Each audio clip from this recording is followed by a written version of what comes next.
Hi, I'm Caleb Borchers, and I'm the lead pastor here at the Feast Church. And I wanted to talk to you a little bit today about Ash Wednesday.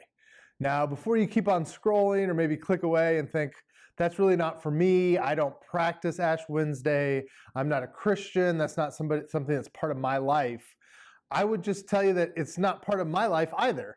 I grew up in church, but not in a church that practices Ash Wednesday. We've not ever had an Ash Wednesday service here at the feast. But I have been thinking more and more about the ideas behind it and really how it could help us to think about the world that we live in and how it could be a better place and how we can make it a better place. And so I just wanted to share a few of those thoughts today and let you know a little more about the day and how all of us can appreciate some of the ideas behind Ash Wednesday. I think we've all had the experience of watching someone famous talk about their mistakes, or more accurately, refuse to talk about their mistakes. Sometimes we see a politician who has served at a very high level for a very long time, and they're asked by a reporter, is there anything that you wish that you could do over? What was the mistakes that you made? And incredulously, we'll hear some of those people say, no, if I had it all over to do again, I'd do everything the exact same way. I made no mistakes. And we just shake our heads and know that's not true. Maybe you've seen a celebrity like an actor or a television personality or an athlete or someone like that who has done something terrible. They've harassed people or they've abused people in their lives. And it comes to the forefront. There's a bit of a media storm about it. And when they talk to the media, they read this pre-prepared statement that is so hollow and empty. They want to acknowledge some of the pain of their accuser, but they don't want to admit any wrongdoing. And it was all just differently perceived or something like that. And you can tell that there's a room full of lawyers in the back who has made sure that they do not admit any culpability for the things that they've done. I've got 4 little girls, and one of the things that I've really tried to work with them on is the importance of admitting when you make a mistake. Sometimes there'll be a moment where they've done something that we know they shouldn't have done.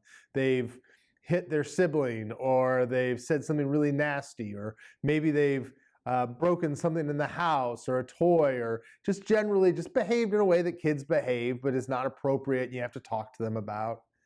And in those moments, I've come to really encourage them to admit what they did. There'll be a moment where I'll say, listen, I know what happened here, but I'd like to hear you say it. What did you do, and why are you in trouble? And it's interesting how hard that is for them. So often it sticks in their throat. And they just start crying and they don't want to admit it.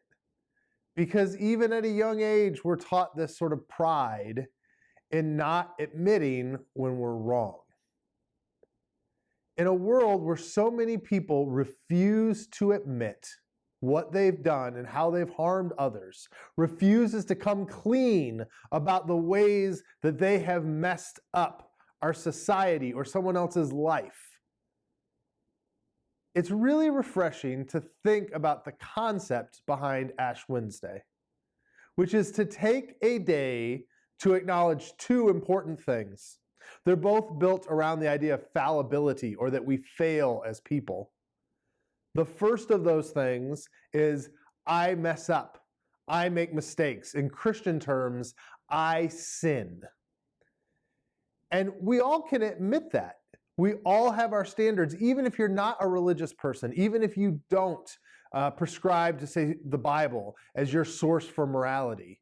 We all have things that are against our own personal code of ethics that we still do.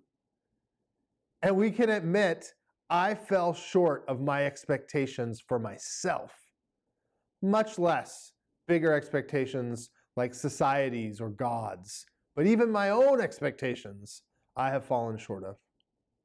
The second aspect is that our bodies are literally failing, that we are getting closer and closer to death. This is why often when ashes are given, the priest will say something like, "From ashes you have come, and to ashes you will return." And so Ash Wednesday is this day where we say two important things. I mess up, and I want to make it right before I die. I have ruined people's lives, or at least ruined people's days. I have acted in ways that I am embarrassed of and which I desire to never act again. And I know that I might not have tomorrow to make it up. So I need to make it up today. In Christian circles, we use some big words for this. We say that that is confession, or admitting you're wrong, and then repentance, which is acting out differently, turning around, going the opposite way, and mending the fences that you've broken. And I think whether you're a Christian or not, if you stayed with me this long, you can admit that we live in a world where no one will admit that they're wrong, and that even you struggle with that sometimes. And so, even as a non-practicer of Ash Wednesday at a church where we don't do an Ash Wednesday service, I still think there's something that the world wants to hear. There is good news in the idea that there is this practice that at least some people have of once a year spending a day to say, I make mistakes and I want to make them right before I die.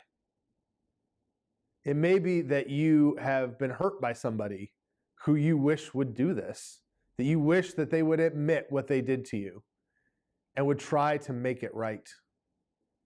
It's my encouragement today that you practice this in whatever way is comfortable for you. Not that you necessarily run to a church to get ashes on your forehead, but that if you have that feeling in your gut that you have wronged someone and you want to make it right while you still can, don't take another minute. Go right now. Call them, text them, send them an email, whatever. Find some way to reach out and say, I am sorry and I want to make it right while I still can. Because if we all did that, if we were in a world where we more regularly admitted our wrongs and then tried to live differently, what a much more beautiful place we live in. I hope that was meaningful for you. Thank you for watching. If you need anything, if you want to know more about spiritual things, we'd love to have more conversations, more chats like this. If you have a question about some other spiritual topic that you'd like me to chat about in a video like this, please put that in the comments. Give us a like, share the video. If this was encouraging to you somehow, we'd love for you to encourage somebody else. God bless and have a wonderful day.